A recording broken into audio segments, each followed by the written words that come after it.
Hey there, drowsy historian here. Tonight you're not a warrior, you're not a senator, a general, or a scheming emperor poisoning relatives at dinner. You're a little girl, Roman, upper class, and unfortunately born with symmetrical limbs and a politically useful family tree. You don't know it yet, but you've already been selected. You won't be married, you won't be free, you won't even belong to yourself, because tonight you're going to be sacred. And in ancient Rome, that's just a polite way of saying owned by the gods and micromanaged by men in robes. Before they shave your head and drape you in white for a life sentence of enforced purity and ritualized surveillance, do me one small favour. Leave a comment telling me where you're listening from and what time it is there. I love seeing who's tuning in from around the world. And if you'd like early access to more of these grim bedtime stories, ad-free audio of the episodes, or just want to support the show, you'll find the Patreon link in the description. But for now, lie back, get comfortable. Let's begin. You're 6 years old, or maybe 7. It's hard to keep track when you're still figuring out numbers higher than 10, but you're old enough to understand that your mother's eyes look wrong. Not angry, not proud, just wet and distant, like she's trying to memorize your face. Your father, on the other hand, is practically glowing. He's always been ambitious, but this time it's different. He's not just thinking of the family's future, he's thinking of Rome's. And apparently, you're part of it. The Pontifex Maximus, the High Priest of Rome, head of all things sacred and supremely smug, is holding selections. He needs a new Vestal Virgin, the last one aged out or died or possibly just cracked in half, under the weight of a lifetime without touching another human being. No one asks too many questions. What matters is that the slot is open and girls from the best families are being considered. You didn't know you were in the running. You didn't sign up. But you tick all the boxes. 2 living parents, no siblings currently imprisoned or publicly scandalous. All limbs accounted for, and that quiet, docile look adults mistake for piety, but is really just you being too shy to speak unless asked. You're brought to the forum in a stiff little tunic and sandals that chafe. You walk past statues of gods with abs harder than the paving stones beneath your feet, wondering vaguely if they're the ones doing the choosing. They're not. A council of men in increasingly elaborate robes sits in judgment. They ask you nothing. They don't need to. Your father speaks for you, and the priests nod. You don't understand the words, but you understand the look on your mother's face when your name is called. That's the moment your life ends. Quietly, without fanfare, in the shadow of a marble column. They don't let you say a proper goodbye. There's no hugging or weeping. That would be improper. Instead, your mother kisses your forehead with trembling lips, and your father puts a reassuring hand on your shoulder like he's bestowing a great honour. The priest tells you calmly that you now belong to Vesta, goddess of the hearth. It's supposed to be comforting. It isn't. You're taken to the Atrium Vestae, the house of the Vestals. It's in the heart of Rome, just a few steps from the Temple of Vesta itself, and it looks like a palace from the outside. Inside, it's cold. Not cruel, just indifferent. Everything is carved from stone and lit by oil lamps that make the air smell slightly burned. You're shown your room, a small chamber with a simple bed and an alcove for your sandals. There are no toys, no trinkets, no familiar voices, just a veil you're told to wear and silence you're expected to keep. No one tells you what happens if you say no, probably because no one ever has. Or if they did, they didn't get to keep saying anything afterward. What they do tell you is this: you are no longer a daughter. You are no longer part of your family. You are now a servant of the gods, sworn to 30 years of purity, discipline, and devotion. You will be taught to tend the sacred flame, to perform rituals, to embody the ideal Roman woman, chaste, obedient, silent. You are to be a living symbol of the state's divine favour. The expectations are enormous. The consequences of failure are worse.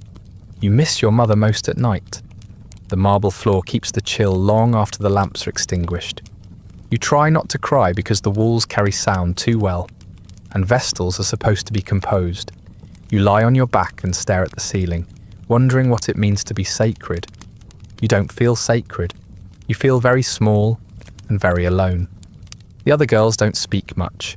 They're older, already deep into their training, already fluent in the language of ritual. One of them teaches you how to fold your veil properly without creasing the edges. Another shows you how to walk without letting your sandals slap the floor. They are not unkind, but they are not warm.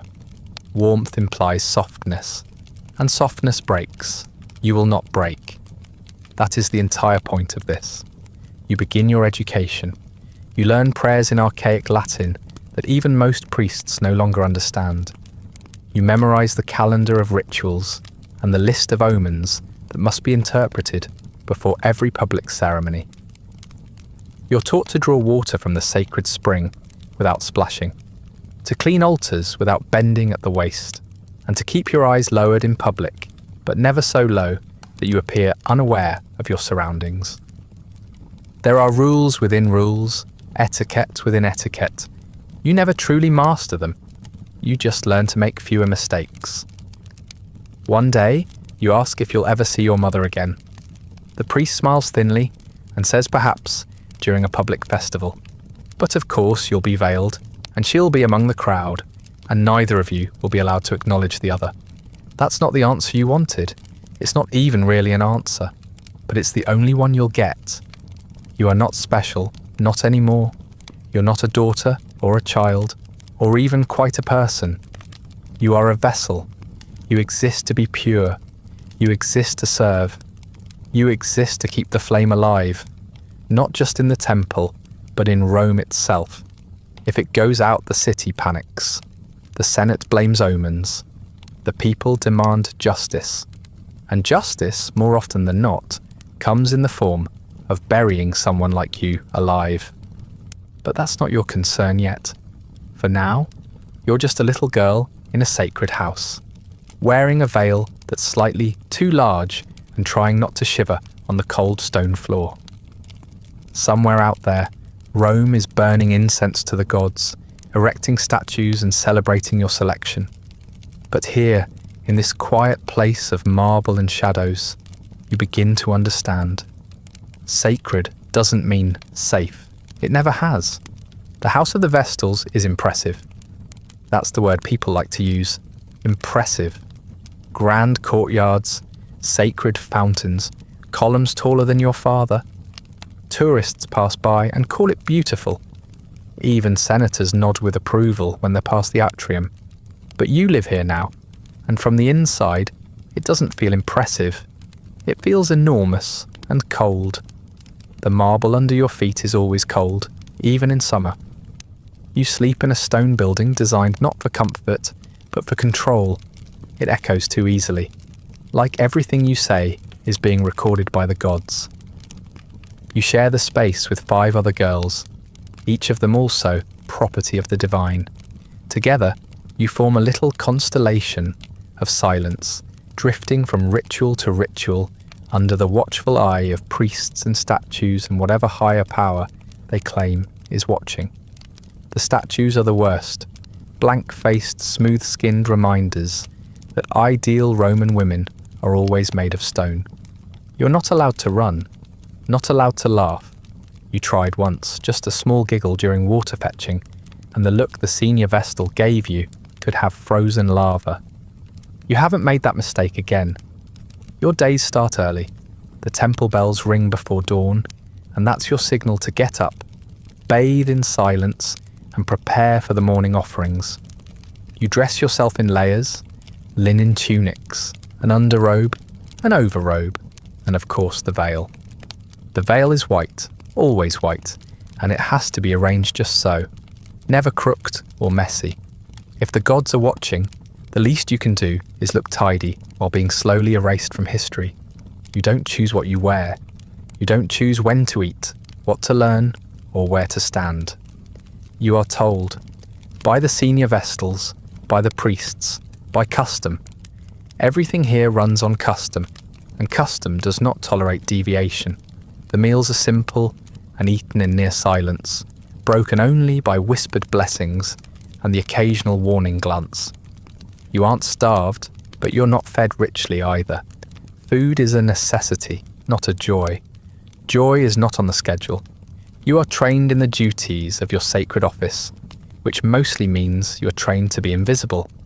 You're taught how to walk soundlessly on marble, how to hold a vessel without letting it clink, how to tend a flame without seeming to breathe too loudly near it. You're taught to keep your eyes respectfully low, but alert. You are taught that sacredness is not something you feel, but something you perform. The priests say you are a chosen vessel. You feel more like a very expensive broom. Sometimes you're allowed to read, religious texts mostly, mythology, prayers, the ancestral laws. One of your instructors once let you see a scroll about the duties of wives and mothers. You read it twice and handed it back without comment. It was hard not to notice what was missing. Nowhere did it mention what to do if you were both wife to the gods and mother to no one. Nowhere did it explain what becomes of a girl, trained only for stillness and spectacle. There's a small garden in the centre of the house of the Vestals, and sometimes, if the schedule permits, and the gods are apparently in a forgiving mood, you're allowed to sit there for a few minutes in the afternoon. It's the only place where the light feels soft instead of sterile. You don't talk. You just sit and listen to the fountains, watch the doves pick at the stones, and try not to remember that this is the only patch of earth you'll be allowed to walk on freely for 30 years. There are visitors sometimes, dignitaries, foreign priests, men in long robes who nod at you with what they think is reverence. You kneel, bless them, recite the lines you've been taught, and keep your expression mild. You are 13 now, and you've learned that reverence often feels a lot like condescension. They call you holy. What they mean is useful. The Temple of Vesta is your main domain. That's where the flame is. The eternal flame, they call it. Symbol of Rome's greatness, of its unbroken continuity. You take turns tending it with the others, rotating shifts like some sacred bureaucracy. You sweep the floor, clean the altar, and make sure the flame doesn't flicker. Sometimes you imagine what would happen if it went out. Sometimes you dream about it. Not because you want it to happen, but because you want to know what it would feel like to be the one who did something irreversible. You don't talk about those thoughts, of course. Even thinking them feels like treason. You offer extra prayers just in case the gods are listening. You've been told they always are. You sleep in a cell. It's not a prison cell, but it might as well be. A narrow bed, a wall niche for your sandals, a tiny altar where you leave your nightly offering, a crumb of bread, a pinch of incense, a muttered hope. You lie there at night, still in your robes because changing is too much trouble, and you try to picture the life you might have had. You can't remember your mother's voice anymore. That feels important somehow, like something should be done about it, but nothing will be. Outside the thick temple walls, Rome lives and breathes and argues and bleeds. But inside here, you're part of something colder. Not dead, never that, but embalmed in tradition. Dressed like a bride for gods you never agreed to marry. Given vows you didn't write. Locked in a marble cage polished daily to a high shine, so the people can admire how well behaved you are. And that, in the eyes of Rome, is holiness. Your job, on paper, is very simple. Keep the sacred flame burning. That's it. One task, one symbol, one small fire in a marble temple that isn't supposed to ever go out. You tend it in shifts with the other Vestals. You sweep the hearth, you adjust the logs, you keep the embers hot. Sometimes you pray while you work, though the gods never respond. The work isn't difficult, it's just constant, relentless, and loaded with consequences that are wildly disproportionate to the task itself. This flame is not just a fire, it is Rome. That's what they tell you, and they're serious about it. The flame represents the city's soul, its endurance, its pride, its divine protection. If it dies, so might Rome. That's what the priests say, and no one seems willing to test the theory. So the fire must not die, not for a moment, not even for a second. If it flickers, if it sputters, if it so much as dims during your watch, the weight of centuries falls squarely on your shoulders. It has happened before. They don't tell you the stories outright, but you hear them anyway, in whispers, in cautionary tales, in the way the older Vestals go, suddenly silent when the wind picks up in the wrong direction. A flame once went out long ago. The girl responsible was whipped in public by the Pontifex Maximus himself. It didn't matter that it was raining. It didn't matter that the logs were wet. It didn't matter that she had stayed up all night trying to keep it alive. The fire died, and so did her reputation. She was lucky to keep her life.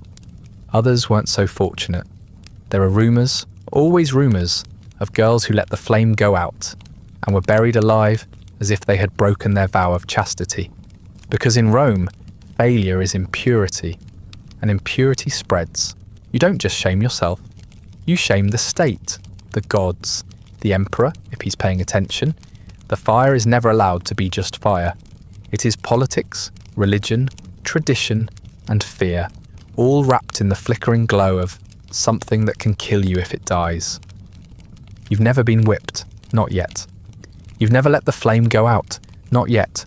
But you've come close one night. Your shift dragged on longer than it should have. The wood was poor quality, too damp, not properly seasoned. You stoked the coals harder than usual, praying to gods you didn't believe in, and managed to keep the glow alive by sheer willpower and a few shredded knuckles. You didn't tell anyone how close it came. You just washed the blood off your fingers and stayed quiet. No one congratulates you for keeping the flame alive. That's just your job. No one pats your back or says, "Well done," or offers a kind smile. The flame is expected to burn. You are expected to make it so. And should you ever fail, they'll remind you that it was never your fire to begin with. It was Rome's. You were merely the servant. The failure will be yours alone. You learn tricks, how to arrange the logs in tight pyramids for better airflow, how to spot a dying ember before it fades, how to breathe just enough to coax a flame back to life without blowing it out. You learn how to watch it without blinking too much, and how to endure hours without moving your feet. You learn that sacredness doesn't come from the divine. It comes from repetition, from anxiety, from doing the same thing day after day while praying you don't die because of it. There are no days off, no feast where you're exempt, no shift you can trade. The flame doesn't care if you're tired, if you're sick, if your feet are blistered, or your eyes can barely stay open. The schedule must be followed. The ritual must continue. Rome must burn in this one small symbolic place, even if it burns you out in the process. The temple is quiet at night, quieter than it has any right to be, considering how much fear it contains. You often stand alone, staring into the fire like it's going to tell you something. It never does. It just crackles softly, shifting in its bronze basin, utterly indifferent to your reverence. You've cried in front of it more than once, though never when anyone could see. There's something about the way it moves, always flickering, never resting, that feels familiar. Sometimes you wonder what would happen if you just didn't. If you walked away mid-shift, if you let the fire sputter and smoke until the hearth was cold. Would the gods really strike you down? Would the people revolt? Or would they simply replace you and carry on like nothing happened? The question is dangerous, so you bury it under more wood and keep stoking. You are 16 now. You've been at this for nearly a decade. The fire has never died on your watch, not once. That should be a point of pride, but mostly it just makes you more afraid. Because now you have a perfect record. And a perfect record creates only one outcome, a dramatic fall. One mistake and you become the story the others whisper about. One misstep, and the gods will be hungry. So you keep the flame alive, because Rome says it must be, because your life depends on it, because it's the only warmth you're allowed to touch without suspicion, and because if you fail, there will be no forgiveness, only ceremony. Everything you do is a ritual, not just the ceremonies. Those are obvious with their incense and formal prayers and terribly choreographed solemnity. No, it's the little things too. How you wake, how you breathe, how you fold your veil in the morning, and how you lower your eyes when you pass through a doorway. Every moment of your life is part of the performance, and every movement is rehearsed until you no longer remember how to move any other way. You rise before dawn, not because you're particularly eager to begin the day, but because that's when the bell rings and the schedule begins. You sit up slowly, keeping your posture controlled, your face blank. You fold your sleeping robe with straight edges and minimal sound, because silence is sacred and creased cloth is apparently offensive to the divine. You wash your face with cold water from a brass basin, never splashing, never gasping. Sacred women do not flinch, they certainly don't shiver. You dress yourself with the same care, first the tunic, then the belt, then the outer robe. All of it is regulation white, not a soft white, not a pleasant cream, but a hard, sun-bleached white that stains if you so much as look at a fig. Over that, the veil. It wraps over your hair and down your back, pressed into place with little pins that always manage to jab you when you're in a hurry. The fabric is stiff, and it tightens whenever you move too quickly, like a reminder that grace is not optional. Grace is your job now. You are trained to walk without noise. Heel, toe, shift the weight, glide. It's harder than it sounds, especially on marble floors, in leather sandals. You're trained to carry water from the sacred spring in complete silence, without spilling a drop. It's not a small jar, it's not light, and the path from the spring to the temple isn't exactly flat. But you learn the route, memorize the balance, and hope the gods are watching something else while you wobble down the path in sweat-damp linen. Speaking is a ritual too. You don't speak unless addressed. When you do speak, it must be with calm dignity and appropriate reverence. No slang, no stuttering, no showing teeth unless smiling is explicitly appropriate, and it usually isn't. There are rules for how you greet others, how you accept offerings, how you answer questions from priests, and how you recite prayers. Your voice is never raised, not in joy, not in anger, not even in warning. Vestals do not shout, Vestals do not curse.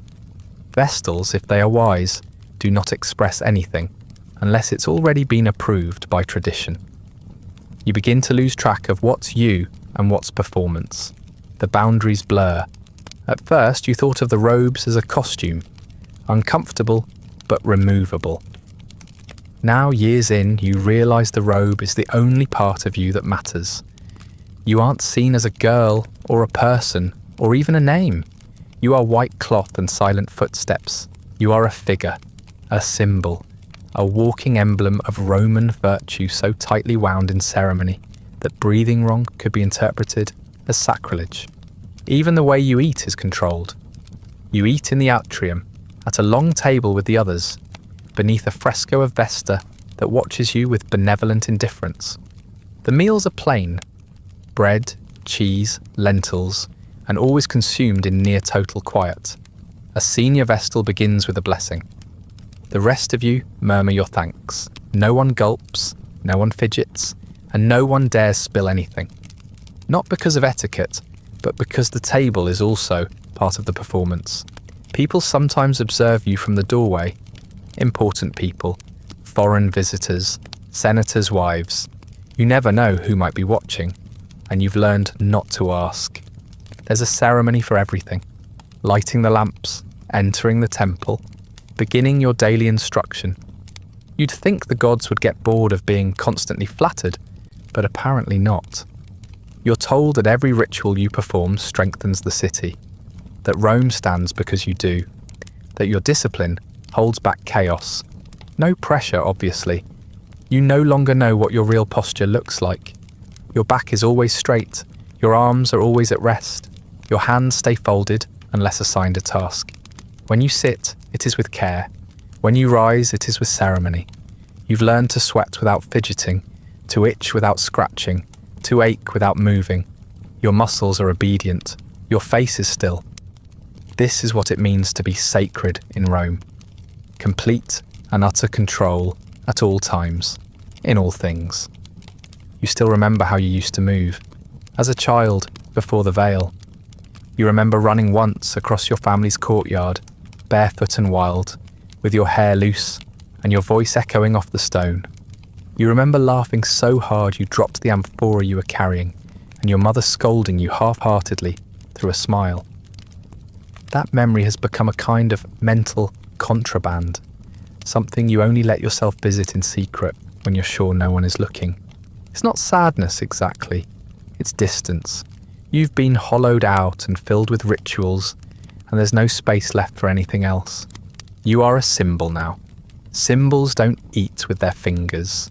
Symbols don't trip on stairs. Symbols don't twitch when flies land on their faces during an outdoor ritual.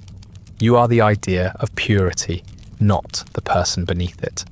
And if there's anything human left inside you, it's not part of the job. You are forbidden from many things: laughter, noise, excess, choice. But above all else, you are forbidden from love. Not just carnal love, though that's certainly on the banned list. No, the rule runs deeper. You are forbidden from glancing too long, from speaking too warmly, from standing too close to any man who isn't wrapped in priestly authority. Flirtation is not mischief here, it's treason. And treason against Rome is not punished with exile or scolding. It is punished with ritualized execution. Your chastity isn't personal. It isn't even spiritual. It's political, religious, strategic. You are technically a public asset. Rome does not own you in name, but in every other sense, you are the city's property. And so your purity is Rome's purity. Your body is an extension of the state. If you were to break your vow, and even if you didn't, but someone whispered that you had, it wouldn't simply be a scandal. It would be considered an omen, a warning, a rot in the bones of the empire. There is no trial. That's one of the most important details, and one they mention early in your training, like a gentle reminder embroidered in gold. If you are accused of breaking your vow, the Pontifex Maximus decides your guilt. He does not require evidence. He does not need a confession. He simply needs to believe it. Or more accurately, to decide that someone must be punished. And you are convenient. There is no appeal, no defense. Sacredness does not shield you. In fact, it makes the fall more theatrical. The punishment is always the same. You are dressed in your sacred white robes. You are led through the forum in silence. People gather, as they always do for public piety, and they pretend not to enjoy the spectacle. You're taken to a chamber, underground, sealed, dark. A small space dug just deep enough to be symbolic. Inside, a couch, a loaf of bread, a lamp, and a single jug of water. Enough to technically keep you alive for a time. Enough to allow the priests to claim that your death was not murder, but neglect. They seal the chamber with a stone slab. The gods are trusted to finish the job. You're told these stories not as threats, but as reminders. Like the way one might leave a warning sign next to a cliff's edge. No one expects you to jump, but the sign is there all the same. You remember the first time you realised how tightly this rule governed you. You were 13, fetching water near the edge of the forum, when a boy your age, noble family, smug haircut, asked your name. You didn't respond, you couldn't. Your voice was not yours to give away. He smiled anyway, made some joke about silent girls being the best kind, and walked on. You thought nothing of it. Until that evening, when the senior Vestal asked if you had encouraged attention while outside the compound. Encouraged. As if your silence had flirted all by itself. From that day forward, you practiced avoiding attention like it was a disease. You kept your eyes down, even when spoken to. You learned to speak with the tone of a disapproving aunt, even to men twice your age. You learned that kindness could be mistaken for warmth, and warmth could be mistaken for interest, and interest could cost you everything. It didn't matter what you felt. It mattered what someone else claimed you felt. Other girls have not been so careful. You remember one, a quiet, pale girl named Livia, who left the house one morning and never came back. The story was vague, but the implications were clear. She'd been seen talking to a guard too often, smiling too much. No one said she was guilty. They didn't have to. She was simply gone. The flame didn't flicker that day, but you could feel the chill anyway. You are allowed to be sacred. You are not allowed to be human. If a senator leers at you during a festival procession, that's considered devotion. If you flinch or look away too fast or seem remotely affected, that's considered disrespect. If a priest touches your hand during a ceremony, it is symbolic. If you twitch or pull back, it's noted. Everything is a performance. You are a statue made of nerves and discipline, sculpted to fit inside a myth you didn't ask to be part of. They say the gods are always watching, but really, it's the men who are, the priests, the public, the politicians. You're a blank canvas onto which they paint their expectations. And if that canvas shifts, even slightly, it must be destroyed. There is something cruelly ironic about being dressed like a bride every day while knowing that you will never marry. Your veil mimics the bridal veil, your robes the bridal tunic, but your marriage is to the flame, to the goddess, to the republic itself. And unlike real brides, there is no dowry, no wedding feast, no chance at happiness. Only the slow grinding maintenance of purity until your usefulness ends. You don't think about love, not because you don't feel it, but because it's dangerous. You've forgotten the shape of desire. You've learned to fear compliments, to shrink from praise, to dread the sound of your name on the lips of strangers. You've trained yourself out of the very instincts that once made you human. Because here, in this sacred house of silent footsteps and ceremonial smiles, one wrong glance could get you buried alive, and all it takes is a whisper. You are, on paper, one of the most powerful women in Rome. People say this with reverence, as if it's meant to reassure you.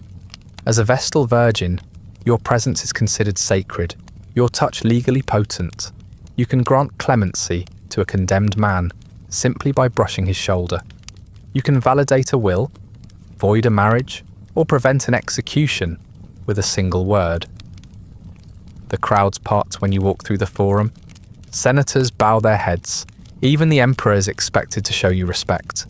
But there's something hollow about that power. Something too polished, too performative. The kind of power that is held only as long as you never try to use it in a way that actually matters. You're not feared for what you might do. You're feared for what might happen if you falter. If a Vestal stumbles, Rome shudders. If a Vestal falls, the people demand omens and answers. You are not a person wielding power. You are a symbol holding a mirror up to the state. And that mirror must never crack.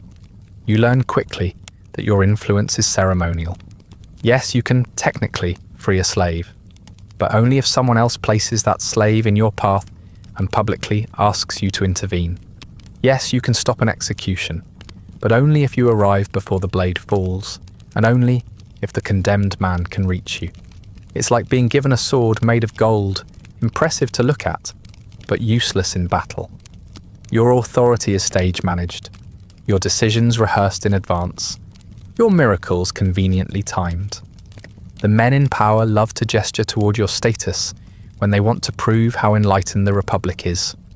Look, they say, even the sacred flame is tended by women. Even the gods trust them. But when it comes to real decisions, real governance, real danger, you're kept safely out of reach. Revered, yes. Consulted occasionally. Obeyed only when it's convenient. The priests use you to sanctify their rituals. The senators use you to legitimize their policies. The public uses you to feel morally upright. You, in turn, are allowed to exist so long as you remain immaculate. It is a transaction dressed up as divinity. You perform your duties flawlessly, and in return, they pretend you are more than a prisoner in embroidered linen. You've sat in the imperial box during games. You've been given seats of honor at state festivals.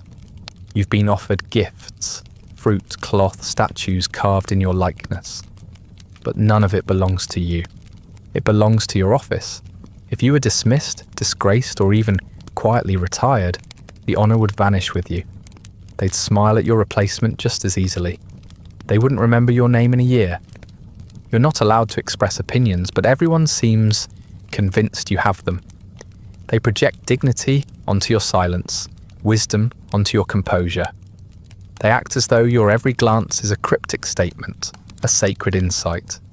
You could cough during a procession, and half the city would interpret it as an omen. You learn to cough carefully. Once, a senator asked your opinion on a matter of law, not in public, of course, just a private conversation after a festival, the kind of casual inquiry that carries weight.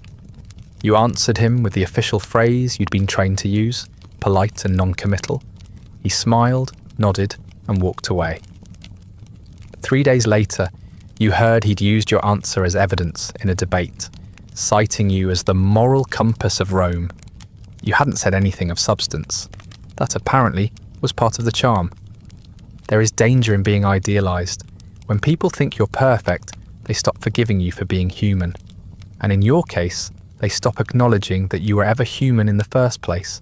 You are not allowed to stumble, to age, to falter. You must not look tired or annoyed. You must not cry. You must not change. The moment you slip, they will call it corruption. The moment you fail, they will say the gods are angry. Even the other Vestals feel it. You all live under the same rules, but the hierarchy still creeps in. The ones with better lineage are watched more closely. The ones who smile less are treated as more devout. You've seen one girl praised for her solemnity and another condemned for her coldness, even though they acted exactly the same. Sacred doesn't mean fair. Sacred means fragile. And fragile things are blamed when they break. You stand at the intersection of faith and politics, and you're crushed by both. The priests use you to placate the gods. The politicians use you to placate the people. If something goes wrong in Rome, a drought, a rebellion, a bad harvest, the Vestals are the first suspects. Not because you caused it, but because someone has to answer for it. You are not feared. You are watched. You have influence, but no autonomy. Visibility, but no voice. Reverence, but no refuge. You are paraded through streets lined with marble and ash, given flowers and applause, and then escorted back to your temple to live under the same crushing weight of perfection. You are both ornament and scapegoat. They don't fear you. They fear what your failure would mean. That's the unspoken truth behind every bowed head, every exaggerated display of respect. You represent the gods, and if you fall, Rome might have to admit that even the gods can't keep everything together. There are 5 other Vestals. You live together in the house of the Vestals, sharing meals, chambers, duties, and silence. From the outside, it probably looks like sisterhood, a holy sorority bound by divine purpose, equal in status joined by fate. But you know better. There is no equality in constant surveillance. And there is no true sisterhood when every gesture could be mistaken for guilt. You are not enemies, you are not friends, you are something stranger, an uneasy chain of compliance. You train together, walk together, pray together. You recite the same words and perform the same rituals with synchronized grace. But underneath that unity is a quiet competition. Not for favor, not for power, but for safety. Because the truth is, if one of you fails, the others suffer. If one of you stumbles, the rest are inspected more closely. If one of you sins, the whole house is shamed. You're expected to report each other. This isn't framed as betrayal. It's framed as duty. If a fellow Vestal violates the vow, even in appearance, you're obligated to speak. To remain silent is to become complicit. That too is punishable. So you watch, you listen, you notice who lingers too long in the temple courtyard, who whispers during the water collection, who seems distracted during prayers. And if something seems wrong, you say so. You don't do this out of malice. You do it because it's the only protection you have. If the Pontifex suspects impurity, he will ask questions. And if you cannot answer them, he will assume the worst. You've seen it happen. A girl was accused once, nothing confirmed, just a rumour. And when her closest companion hesitated before defending her, they both disappeared within a week. One condemned, the other quietly reassigned, likely to a life of silence, far from Rome. You don't ask where they went. The house itself seems designed to encourage this tension. The architecture is open. The corridors echo. There are no doors, only thresholds. No secrets, only things whispered carefully behind woven curtains. Even when you are alone, you are not alone. Guards patrol the perimeter, priests drift through unannounced, and servants pass through with ceremonial excuses just often enough to remind you that privacy is not part of your sacred contract. You become your own warden. You review your words before you speak. You review your posture before you stand. You review your expressions before you allow them to reach your face. You say the right things, even when no one is listening, because someone might be. You arrange your veil precisely, not because you fear divine retribution, but because the senior Vestal has a way of noticing even the smallest creases. Some of the older girls take pride in this vigilance. They believe it's a virtue. Discipline, they say, is a kind of love. Structure is a kind of freedom. You don't argue. You nod and listen and agree when expected.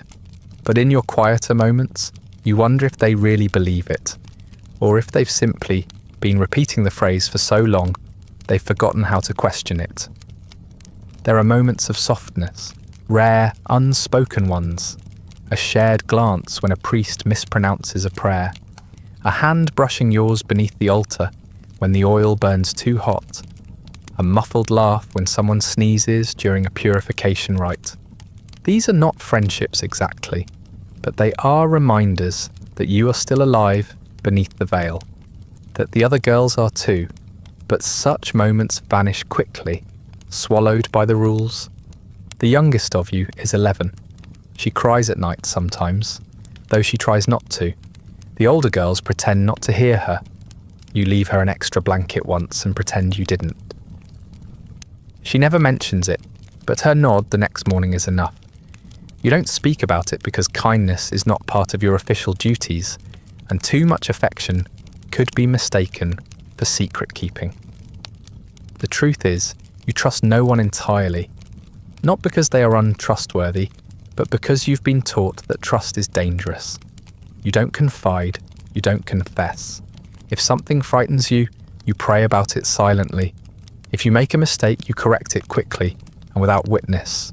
You assume the same of the others. It's the only way to stay safe. Every now and then, someone tries to challenge this unspoken order. A new girl, usually, someone young and idealistic, still clinging to the notion that shared suffering breeds solidarity. She'll try to organise small moments of connection, braiding each other's hair, exchanging quiet jokes, suggesting a group song during morning chores. It never lasts. The senior Vestal notices. The mood shifts.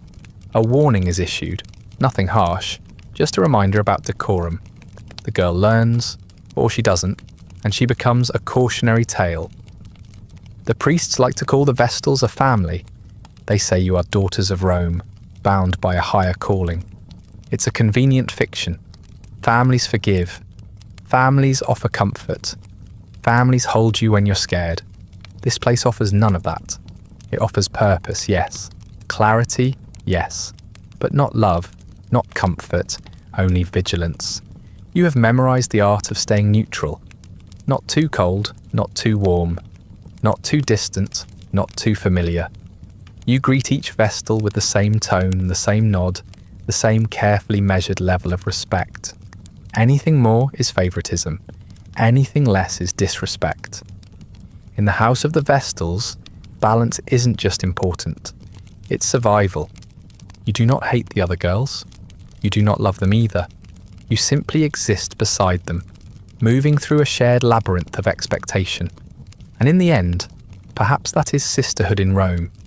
Not affection, not protection, but co-surveillance in sacred silence. You are not hidden from Rome. You are presented, displayed, elevated even, but not as yourself, only as the role you've been moulded into. You appear at festivals, triumphs, executions, and state rituals. You are positioned just so, given lines that are older than most of the buildings around you, and expected to deliver them in perfect cadence. You are a symbol, and symbols are only useful when they are legible, predictable, immaculate. They like to say that your presence sanctifies the occasion, that having a Vestal nearby purifies the air, calms the gods, reassures the people. Really, your job is to signal that everything is under control, that Rome is still Rome, that the fires burn, the gods are pleased, and no one need ask uncomfortable questions.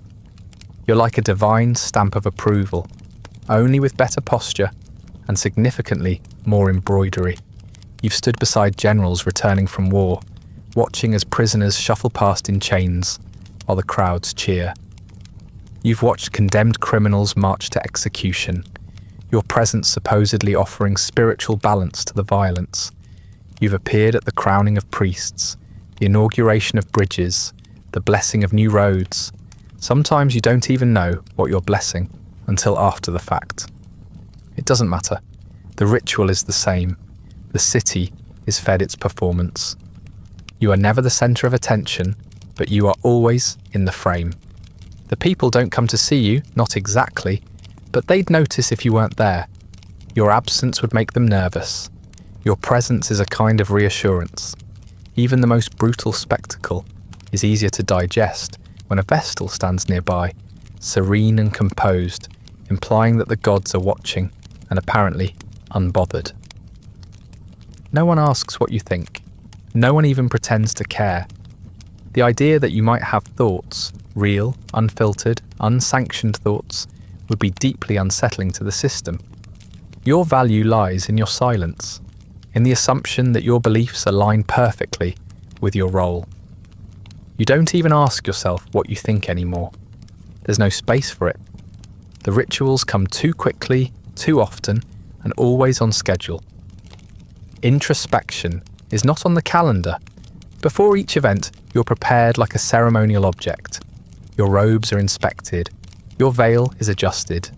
Your hands are perfumed. Not because you smell, but because you must appear untouchable. You are transported with quiet dignity, flanked by guards and priests who speak only in formal tones. You do not ride in a litter. You glide. That's what they call it. Gliding. In reality, it's walking in a very straight line, while hoping you don't trip in front of a crowd of onlookers with knives and scrolls. Sometimes the crowds chant your name, not your real name. No one remembers that. They chant Vesta, or Vestal, or Sacra. You smile faintly when appropriate. You nod slowly. You keep your eyes unfocused, just enough to seem serene but not vacant. It's a look you've practiced for years. You could teach a course on it, if teaching weren't considered beneath your station. You've been painted, sculpted, etched into commemorative tablets.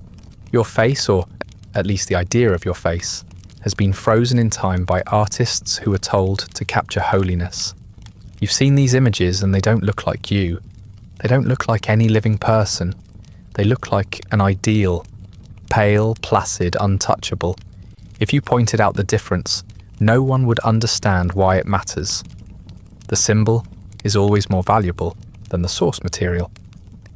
When dignitaries visit from distant provinces, you are introduced as part of the Roman miracle.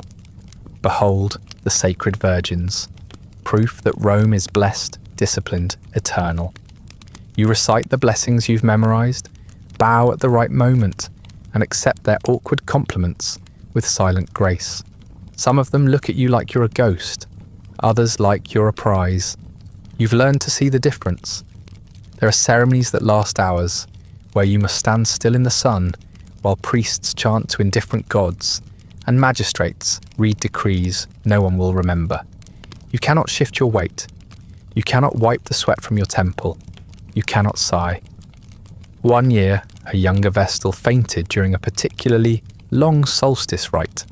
The priests carried her away with great concern. She was not punished, but she was not chosen for public ritual again. The lesson was received by everyone else. You are exhausted by the end of each ceremony, not from movement, there's very little of that, but from the tension, holding the pose, holding the role, holding yourself in one piece while everyone around you projects divinity onto your carefully trained stillness. You return to the house of the Vestals, sore in places that shouldn't ache from standing. You lie down and feel your limbs tremble, not from weakness but from restraint. And yet, the rituals continue. Rome thrives on them, on the idea that its power is not just military or political, but sacred, eternal. You are the proof they point to, a living thread of divine continuity. You've learned that the most dangerous kind of power is the kind that comes dressed as reverence.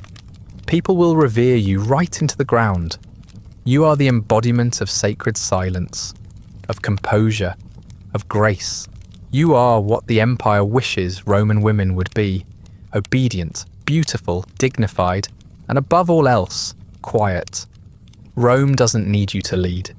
It needs you to be seen, standing, gliding, smiling faintly at the bloodied altars of state. Because in Rome, the most useful woman is one who performs perfection without ever being heard. It almost happens one year, not during a great crisis, not during some dramatic upheaval, just a normal day made treacherous by chance and exhaustion. A storm rolls in from the north, sudden and violent, the kind that slams shutters open and hurls prayers back into the temple walls. The air turns heavy, the sky darkens too quickly. You're on duty. Your shift was meant to end 2 hours earlier, but the rota was disrupted. Another Vestal fell ill, and the replacement never arrived. You didn't complain. You didn't have time to. You keep feeding the flame as the wind rattles the marble colonnade and the rain drums on the temple roof. You adjust the logs like you've done 1,000 times before. You whisper the standard incantation under your breath. You kneel to check the embers, shielding the basin from the draft with your body. It's mechanical by now, this ritual. You know it better than you know your own name. But this time, the fire doesn't catch. It hisses, it sputters. It pulls back like it's thinking about dying. You pause for just a second, confused, before instinct takes over. You adjust the kindling, try again, whisper another invocation. Not because you believe the gods will intervene, but because habit makes you feel like they might. Nothing. Just smoke, and a sickening silence where the crackle should be. You don't panic. Not yet. You move faster, but with care, pretending you're still composed, still sacred, still not seconds away from historical catastrophe. You don't call for help. That would be admitting something is wrong, and admitting something is wrong would invite witnesses. So you keep working. You grab fresh wood from the sacred pile. You shift the ashes to expose the warmest coals. You fan the embers slowly with your sleeve, not daring to breathe too hard, afraid even your breath might snuff it out entirely. And finally, it flickers. A tiny flame, weak, unstable, but flame nonetheless. You feed it cautiously, like a child coaxing a wild animal closer. A little oil, a little breath, more kindling. You hum one of the hymns, quiet, tuneless, the kind sung only when your voice is too thin to speak. And by some miracle, or luck, or simple chance, the fire returns. It sputters once more, coughs out a single puff of grey smoke and then catches. Real, solid, alive. You do not celebrate. You do not relax. You stay perfectly still for a long time, heart pounding in your throat, eyes locked on the flame like it might betray you again. You don't know how long you kneel there, motionless, but when a priest finally steps into the chamber, you're already standing again. You smile faintly, you nod. You perform normality with the precision of a surgeon. No one notices. At least, no one says anything if they do. Perhaps they saw the smoke but dismissed it. Perhaps they chose to pretend. Or perhaps you were lucky for once. All that matters is that the flame lives, and so do you. But afterward, something in you changes. You wake from dreams where the fire dies and you're dragged into the forum barefoot and blindfolded. You feel heat in your throat when you speak, like smoke never really left it. You begin to fear the silence more than the ritual, because in that silence, you hear yourself, your thoughts, your doubts, the sickening thrum of vulnerability that has no place in a sacred house. You start to notice just how fragile the whole performance is, how one missed assignment, one cracked log, one gust of wind can turn centuries of tradition into a death sentence. The fire is not divine. It's not even particularly well built. It is ordinary. Ordinary and volatile, just like you. You check it more often now, even when it's not your shift. You find excuses to pass through the temple, to glance sideways at the hearth, to feel the warmth just long enough to confirm it still lives. You become superstitious about it, counting your steps, repeating blessings under your breath, never turning your back until the flame is fully fed. You don't tell anyone. You don't need to.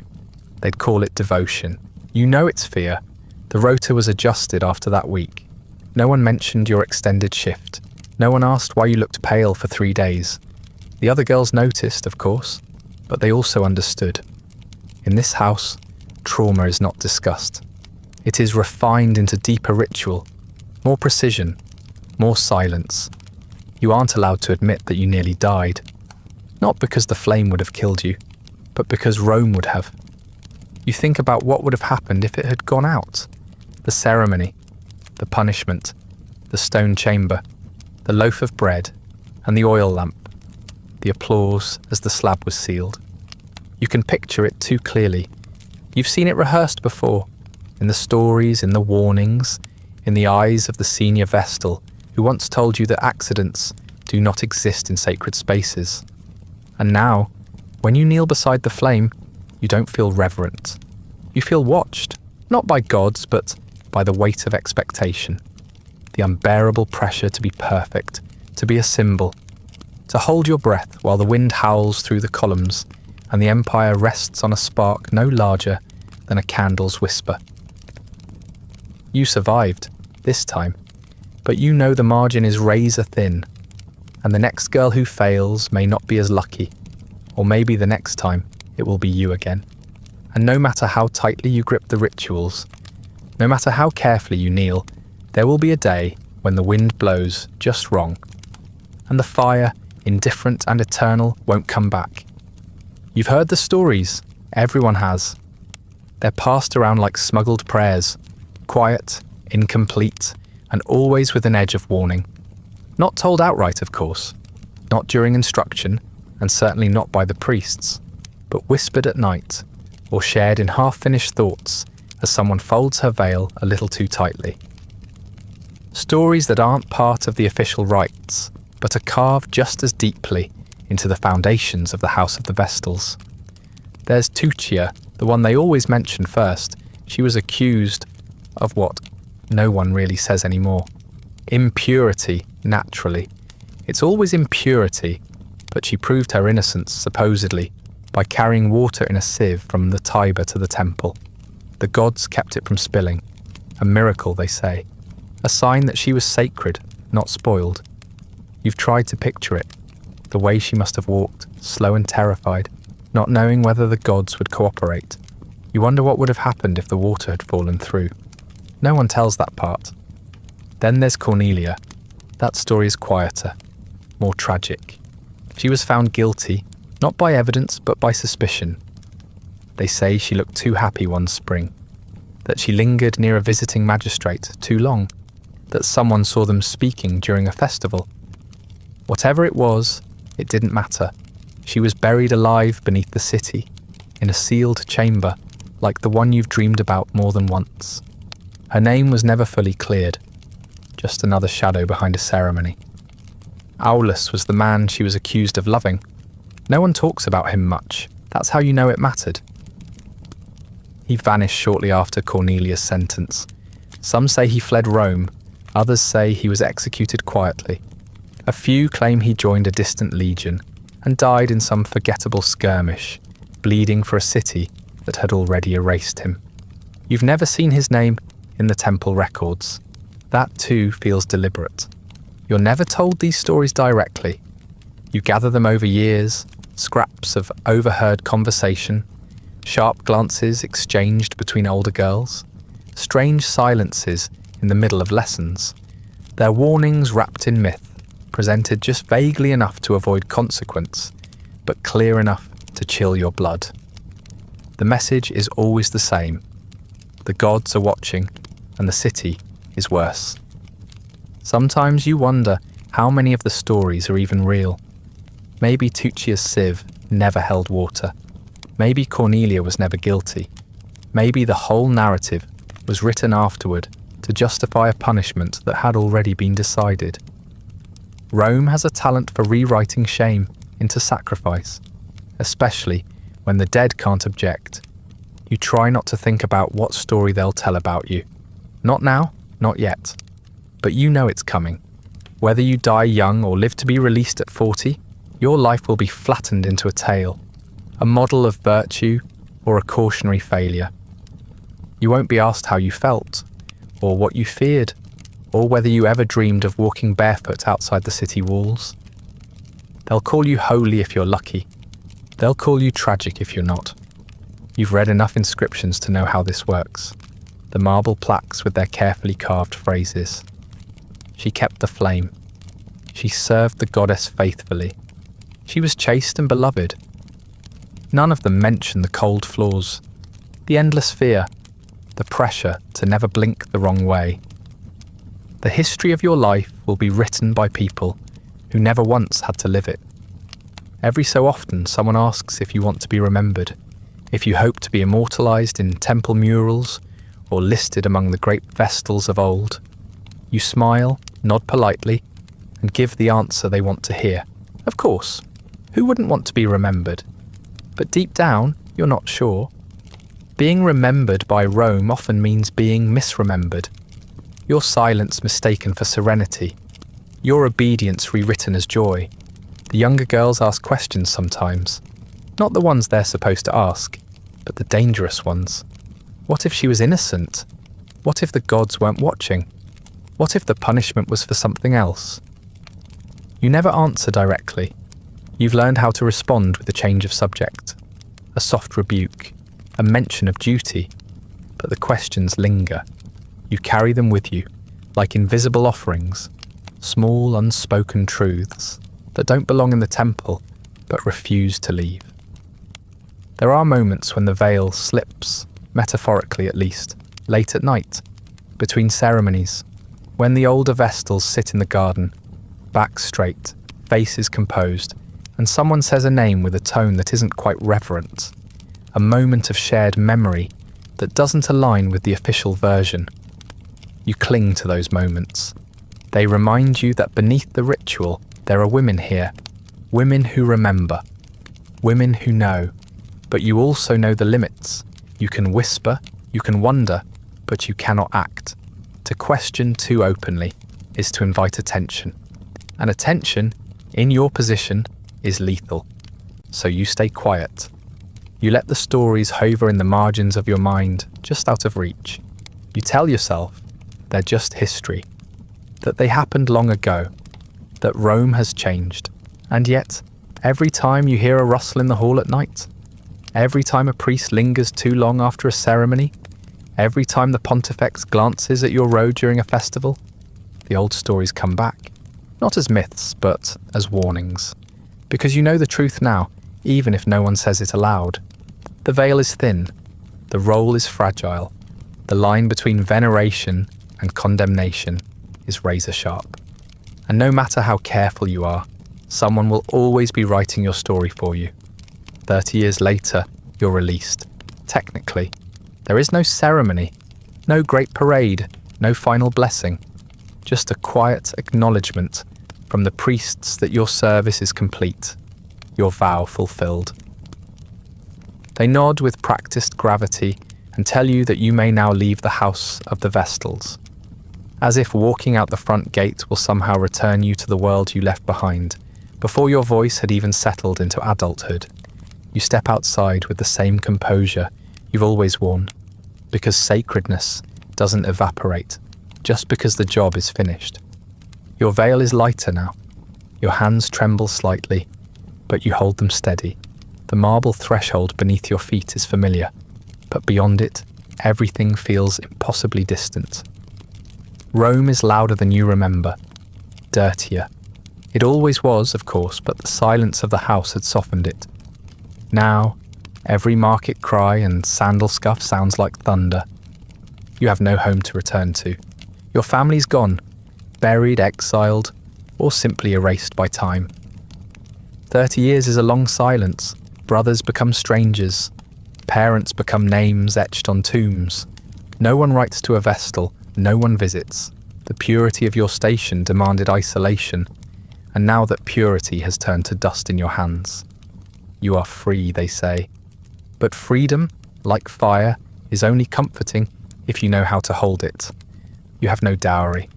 That would have required preparation, planning, parents who saw your future as something other than an altar. You have no money, no estate, no children, and no bloodline to continue. You are legally permitted to marry now. That's the generous offer the state makes to women like you. One brief nod toward reintegration, as if 3 decades of divine servitude can be softened by a ring and a husband. But who would want you? You are not young. You are not trained in the domestic arts. You cannot sing, you cannot flirt, and you do not know how to make yourself small for the comfort of a man who has never bowed before a priest. You are not romantic, you are not charming, you are the embodiment of a myth that Rome no longer needs to uphold. The kind of woman people nod to politely in the street, but do not invite to dinner. You try to smile when people greet you. It comes out strange. Your face remembers the motion, but your body has forgotten how to mean it. You bow slightly, too slowly. You speak a little too formally. Everything you do feels ceremonial, even in private. The habits drilled into your bones will not die just because someone said the vow is over. You spent your entire life being watched. It takes time to learn how to move when no one is recording your mistakes.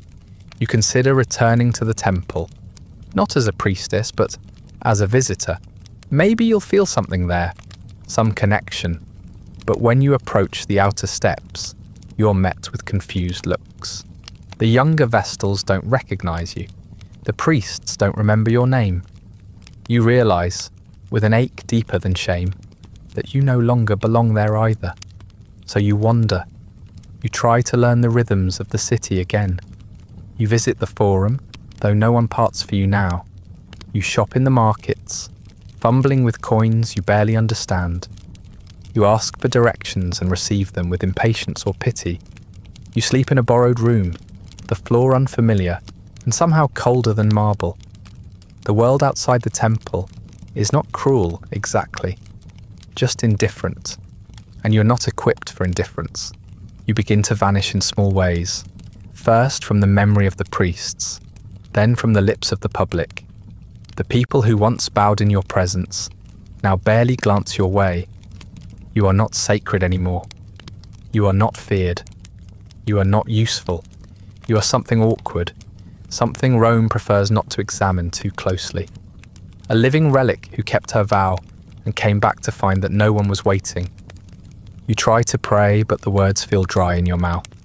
You try to cook, but your hands aren't used to preparing food. only offering it. You try to speak plainly, but decades of filtered speech get in the way.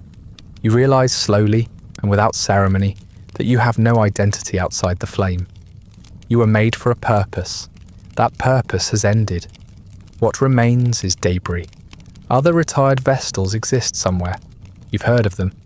They live in modest houses, supported by small pensions, occasionally sought for advice no one intends to follow. You think of finding them, but what would you say? Do they feel this hollow too? Or have they managed to become people again? You lie awake at night and try to remember your name before you entered the temple. It takes longer than you expect. When it finally returns, it sounds strange in your mind, foreign, childish, like it belonged to someone else entirely. And perhaps it did. That girl disappeared the moment the veil touched her head. This woman who remains is a statue slowly learning how to move again. You walk through Rome like a rumour that never quite caught on. The Forum is still there, marble sun-bleached thrumming with politics and trade, but no one looks up when you pass. You're no longer part of its design. Your presence doesn't mean anything anymore, not even enough to register as background. The statues haven't changed. They still tower over the city like memory preserved in stone, eyes fixed on eternity. You used to imagine yourself among them, if not carved, then at least remembered. Now, even that fantasy feels indulgent. They don't carve statues of women who simply endured.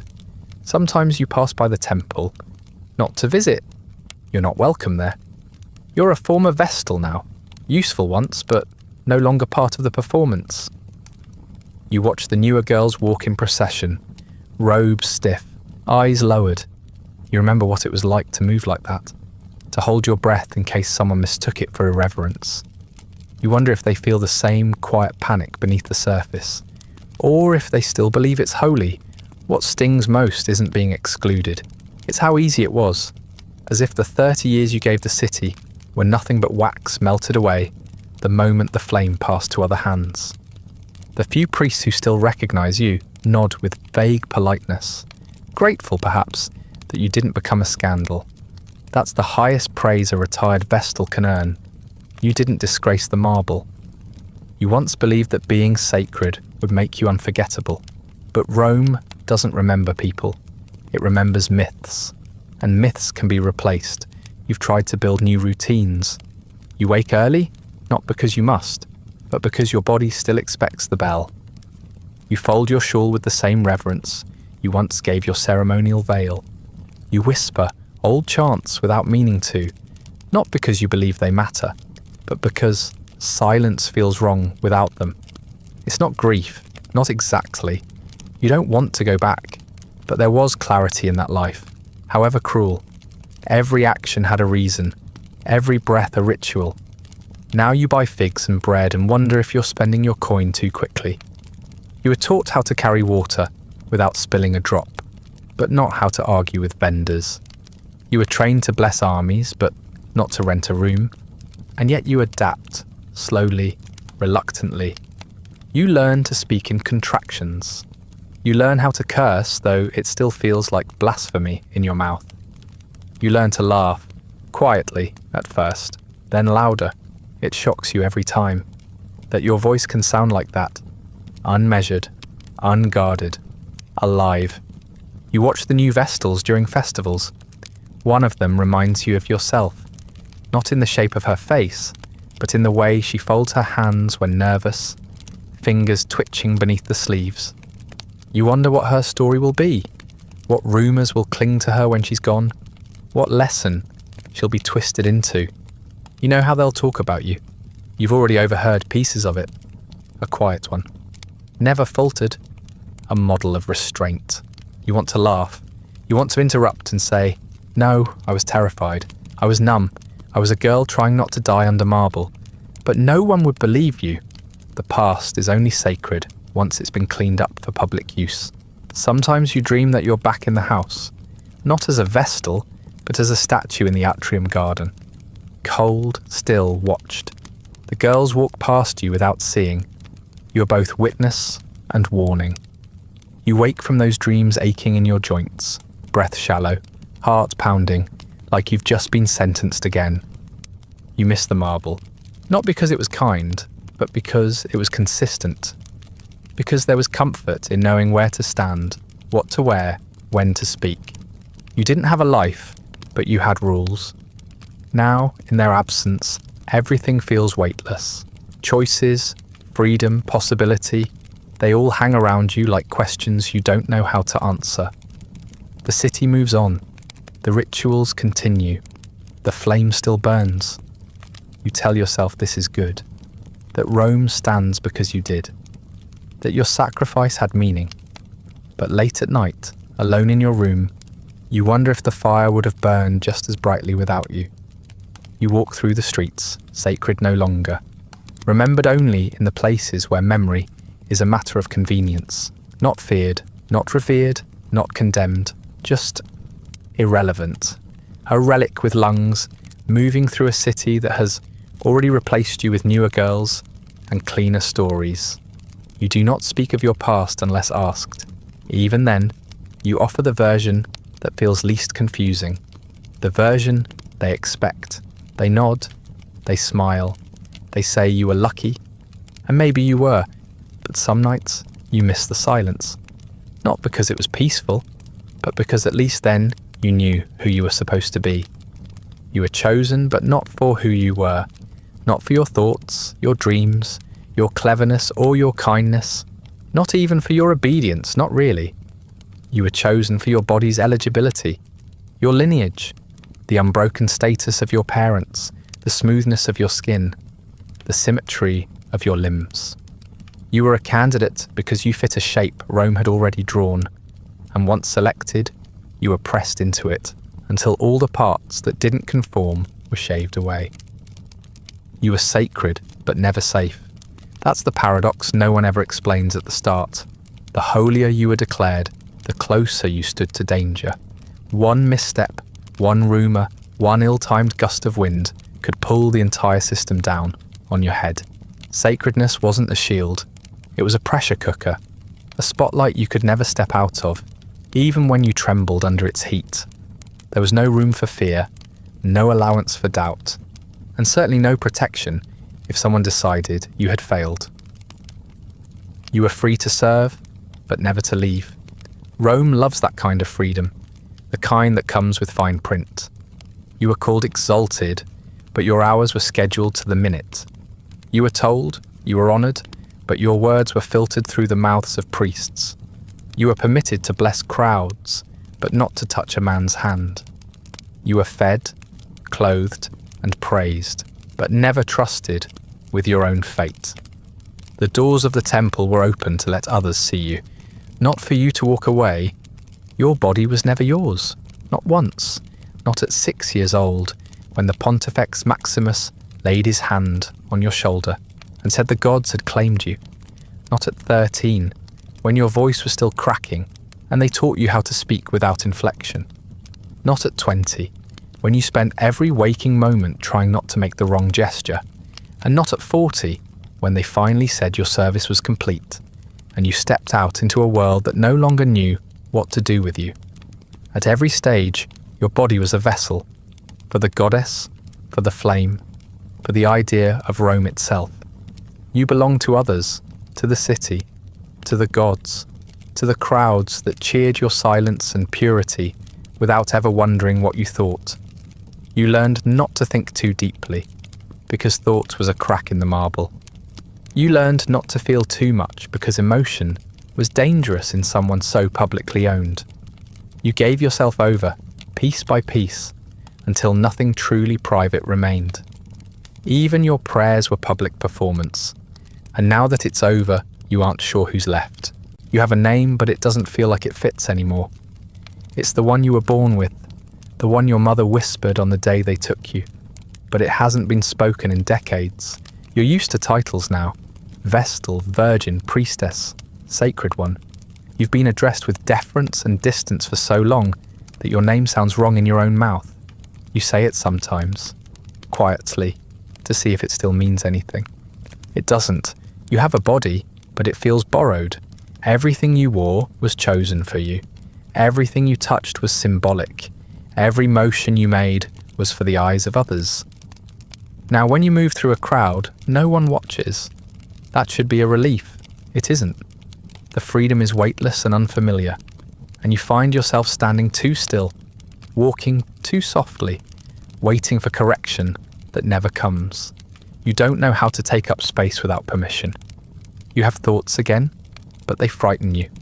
They arrive unbidden, unwelcome, years of repression, unraveling themselves in strange ways. You dream of fire and silence. You remember faces you haven't seen in decades. You feel things, grief, resentment, desire, but the feelings have nowhere to go. You were never taught what to do with emotions that weren't devotion or fear. You try to write them down, but the words feel too loud, like they might echo through the walls and call down judgment. And yet, there is something underneath all of it, a faint pulse, a murmur of possibility.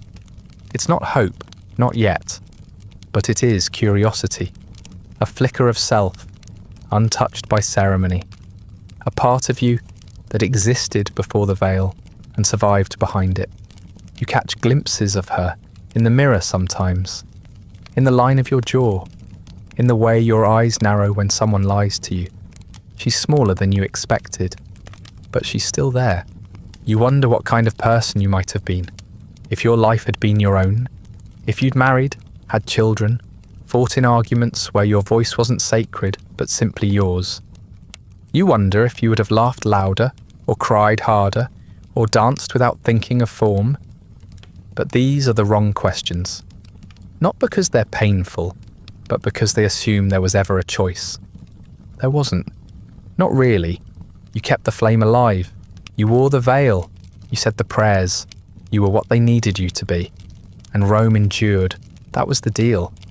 What you didn't know, what no one tells you when they place the torch in your hands, is that you are the fuel as well as the keeper. The flame burns because you do. They will say you were noble, dutiful, pure, and maybe you were. But beneath the ash, beneath the silence and stillness and smoke, you were something else too. You were a girl, and no one warned her what it would cost. That brings us to the end of tonight's story. If you're still awake, thank you for walking the marble corridors with me, for standing too still beside the flame, and for remembering a life Rome tried very hard to forget. If you'd like early access to more of these quiet, exhausted histories, ad-free audio of the episodes, or just want to support the show, you'll find a link to the Patreon in the description. Feel free to like, subscribe, or leave a comment with other parts of history you'd like to see covered. And if you're listening on a podcast app, a rating or review helps others find their way to these stories. Sleep well.